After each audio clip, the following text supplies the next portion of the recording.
Selamat datang kembali pada debat publik antar calon bupati dan wakil bupati Blora tahun 2020.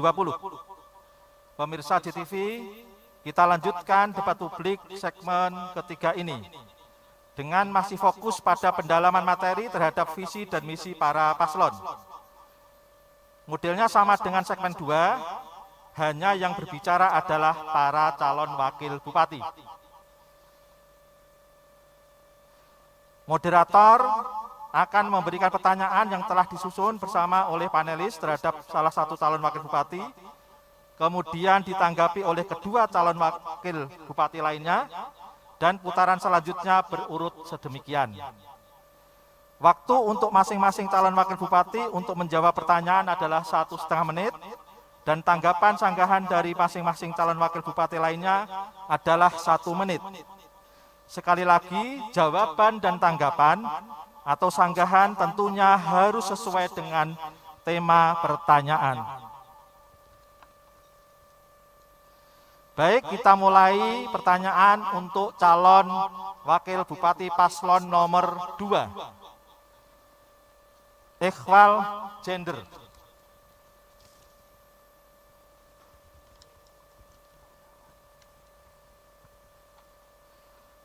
Dalam mewujudkan visi sesarengan bangun Blora, unggul dan berdaya saing, paslon artis menetapkan program kerja Mandeng Sedulur Meteng dengan program percepatan penurunan stunting, angka kematian bayi, ibu dan anak.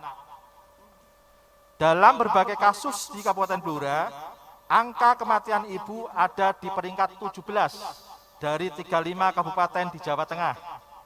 Sementara itu, angka kematian bayi berada di peringkat 18 dengan 129 kasus.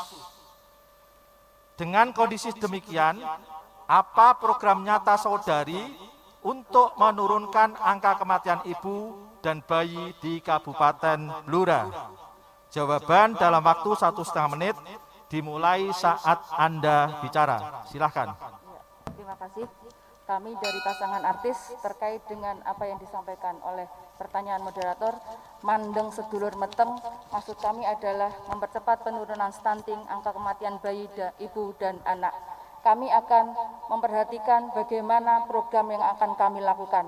Pertama, bagaimana kita mengoptimalkan posyandu yang ada di lingkungan RT, kemudian bagaimana kami memanfaatkan puskesmas yang ada di desa, kecamatan masing-masing, dan kami akan memberdayakan bidan yang ada di desa untuk aktif. Bagaimana pendataan yang dilakukan, bahwa kami benar-benar memperhatikan saudara-saudara kami yang mengalami penurunan stunting. Dan kami juga akan bagaimana nanti ke depannya kami akan membangun rumah sakit di Blora wilayah selatan dan di Blora wilayah barat yang benar-benar juga membutuhkan perhatian, bahwa kami membutuhkan semuanya, fasilitas yang memang harus benar-benar ada untuk rakyat kami. Terima kasih. Baik. Selanjutnya, tanggapan atau sanggahan dari calon wakil bupati paslon nomor 3. Dalam waktu 1 menit dimulai saat Anda bicara. Silakan. Terima kasih. Untuk masalah stunting tentunya kita harus mengoptimalkan bagaimana caranya dicari akar masalahnya dulu, yaitu dari hulu, yaitu tentang kepemudaan. Bagaimana nantinya kepemudaan ke depan bisa kita edukasi, kita sosialisasikan bagaimana peran serta pemuda atau perempuan dalam pembangunan Kabupaten Blora ini, sehingga angka stunting bisa ditekan ke depannya. Tentunya ini perlu sosialisasi bagaimana bisa menekan perkawinan dini, karena perkawinan dini di mana-mana itu akan membuat peningkatan untuk stuntingnya ke depan. Demikian jawaban dari paslon wakil bupati 3. Terima kasih. Baik, terima kasih paslon wakil bupati nomor 3. Selanjutnya, tanggapan atau sanggahan dari calon wakil bupati paslon nomor 1. Dalam waktu 1 menit, dimulai Bapak bicara. Silakan. Ada dua hal poin utama ketika kita berbicara tentang bagaimana cara menekan angka kematian bayi dan bagaimana cara menekan angka stunting. Satu, fokus utama kita adalah si ibu itu sendiri. Suplai gizi, pemantauan kesehatan bagi si ibu yang mengandung janin ini perlu mendapat perhatian khusus.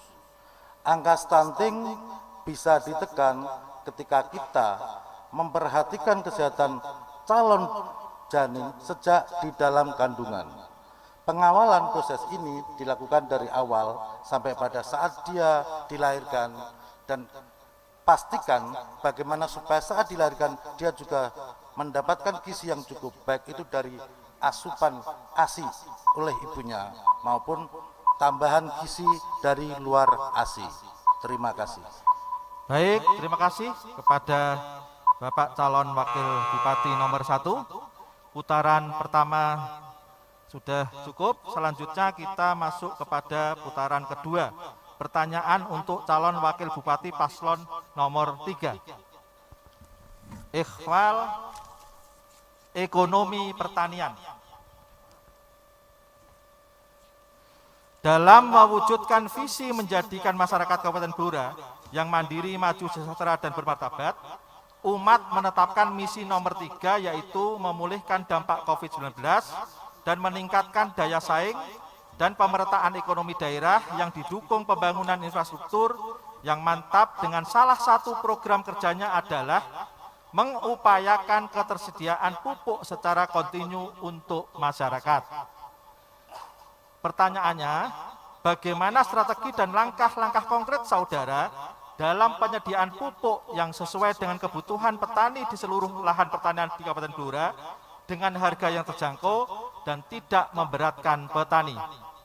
Silahkan jawaban saudara dalam waktu 1,5 menit dimulai saat Anda bicara. Baik, terima kasih. Untuk kebutuhan pokok pupuk di Kabupaten Blora memang menjadi suatu masalah. Oleh karena itu, langkah-langkah ke depan yang perlu kita lakukan, satu, itu penambahan. Karena pupuk ini langka, tentunya ada penambahan subsidi. Kita alokasikan anggaran untuk pupuk yang bersubsidi, kita anggarkan.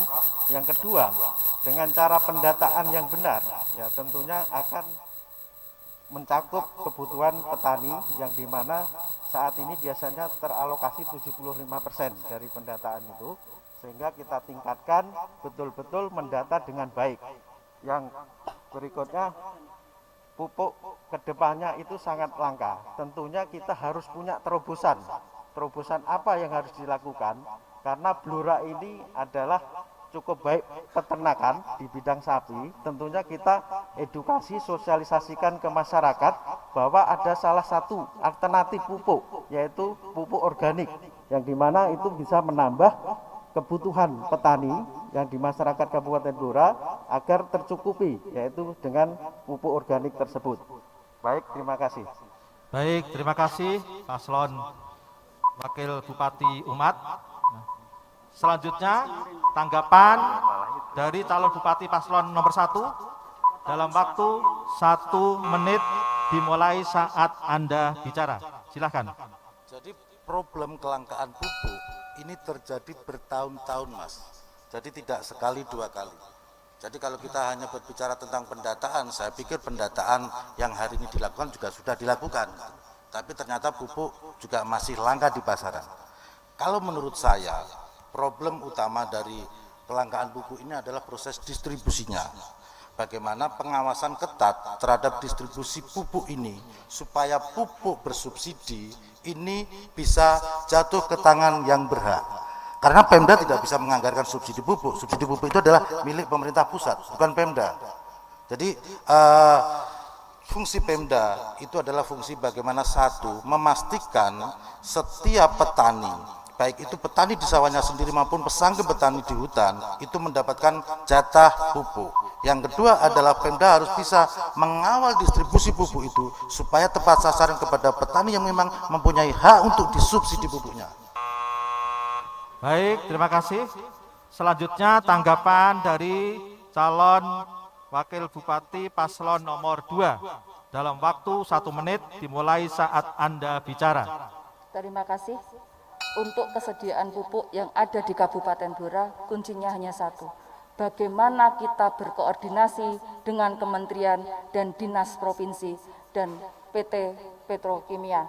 Bagaimana nanti kami menjadi pimpinan di Kabupaten Blora, kami akan menolak kartu tani. Dan kami akan menyesuaikan dengan RDAK yang ada. Kami juga akan nanti berkoordinasi ke bawah dengan kelompok tani, dengan kepala desa, bagaimana ketersediaan pupuk itu benar-benar ada di saat masyarakat memang harus membutuhkan.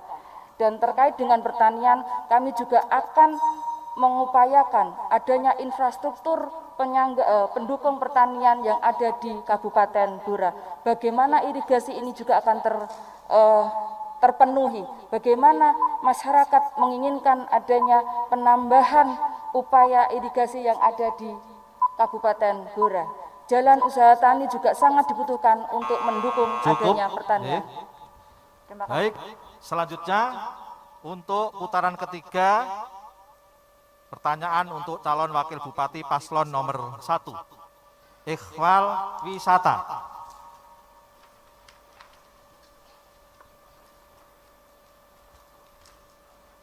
Dalam mewujudkan visi dan misi Paslon Asri di bidang pariwisata, Paslon Asri menjanjikan program aksi berupa mendorong pembangunan dan sinergitas usaha pariwisata BUMN, BUMD, dan BUMDes.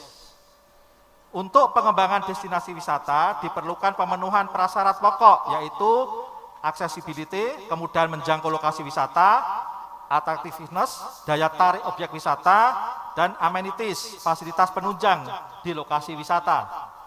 Sementara seperti kita ketahui bersama, dari sisi lokasi, Kabupaten Blora tidak terletak di jalur utama Trans Jawa. Pertanyaan, bagaimana strategi dan langkah nyata Paslon Asri dalam merancang program pengembangan pariwisata di Kabupaten Blora yang dapat mendatangkan banyak wisatawan dengan mensinergikan stakeholders? Jawaban 1,5 menit saat Anda mulai bicara. Silakan. Blora mempunyai banyak potensi wisata. Saya contohkan satu saja. Blora mempunyai khas unik, yaitu adalah hutan jati. Di situ akan banyak sekali potensi-potensi wisata alam yang bisa kita garap. Pemda bisa bekerja sama dengan perhutani dan juga bisa bekerja sama dengan masyarakat sekitar melalui BUMDes yang ada di desa tersebut untuk mengolah areal wisata ini menjadi wisata yang bisa menghasilkan pendapatan asli daerah maupun pendapatan asli desa. Untuk mewujudkan itu, tantangan pertama kita memang kita mendapatkan warisan infrastruktur yang buruk di Blora. Tantangan ke depan kita adalah bagaimana kita untuk membangun pusat-pusat wisata yang aksesnya mudah dijangkau oleh masyarakat. Kalau untuk luar kota kita bisa memang menggunakan akses orang datang ke sini melalui jalur kereta. Dan kita juga sudah mulai dibangun Bandara Nguram. Saya pikir untuk titik orang bisa datang ke Blora itu sudah tercukupi. Tinggal bagaimana dari stasiun, dari bandara, jalan menuju tempat-tempat wisata ini bisa dilalui dengan aman dan nyaman. Sehingga wisata merasa bahagia, wisatawan bisa merasa menikmati itu dengan tanpa keluhan infrastruktur penunjangnya. Terima kasih. Baik, terima kasih untuk paslon nomor 1. Selanjutnya, tanggapan sanggahan dari calon Wakil Bupati Paslon nomor 2 dalam waktu 1 menit dimulai saat Anda bicara. Silahkan. Terima kasih. Blora ke depan akan punya Bandara Nguram. Bagaimana kita juga sudah punya fasilitas hotel yang ada saat ini. Kemudian kita juga akan mengembangkan wisata alam. Bagaimana kita sudah punya lokotor, kita punya wisata hutan, dan bagaimana kita juga akan mengembangkan wisata budaya. Kita ada barongan, kita ada tayub, kita ada ketoprak, bagaimana hal itu kita bisa ekspor ke dunia luar bahwa inilah Blora. Kemudian juga ada wisata kuliner, yang terkenal saat ini kita punya sate Blora, kita punya lontong opor, bagaimana kita bisa menyelaraskan itu semua. Kita punya wisata adat, kita punya kampung kuliner, bagaimana semua itu bisa dikenal di masyarakat luas, bahwa jalan yang ada di Kabupaten Blora ini harus benar-benar baik. Kita akan bekerja sama dengan pemerintah pusat, kita akan bersama dengan Menteri Keuangan, bagaimana nanti ke depan. Baik, Terima kasih. waktu cukup Ibu. Selanjutnya tanggapan sanggahan dari calon wakil bupati paslon nomor 3. Sama dalam waktu 1 menit, dimulai saat Anda bicara. Silahkan. Baik, terima kasih. Tentunya untuk meningkatkan pariwisata, bahwa Blora mampu untuk dilihat dengan baik, tentunya pertama yaitu menyediakan SDM pariwisata yang handal. Tentunya itu sebagai tahapan pertama. Yang kedua, meningkatkan kualitas objek wisata yang akan dibangun. Tentunya Blora ke depan tidak perlu banyak wisata mungkin, tapi ada 1 atau 2 yang kita jadikan acuan. Jadi di sana nanti kita bangun betul-betul yang sarana-sarana prasarananya yang memadai. Contohnya yaitu membuat paket-paket wisata yang menarik. Bagaimana orang luar atau luar Blora bisa dolan ke Blora dengan infrastruktur yang sudah mantap. Tentunya dalam kolaborasi nanti itu jadi satu paket, misalkan wisata alam, kuliner, dan budaya, jadikan satu sehingga masyarakat Blora akan menikmati hasil yang sudah kita buat. Terima kasih. Baik, terima kasih kepada para calon wakil bupati. Saya kira ini jawaban yang luar biasa semuanya, begitu. Pemirsa, demikian tadi pendalaman visi dan misi terhadap para calon wakil bupati Kabupaten Blora pada Pilkada Kabupaten Blora tahun 2020. Kita beri aplaus kepada para calon wakil bupati ini. Dan untuk selanjutnya, pada segmen keempat nanti kita akan menyimak debat antara ketiga paslon. Tapi sebelumnya, mari kita lihat pesan-pesan berikut ini.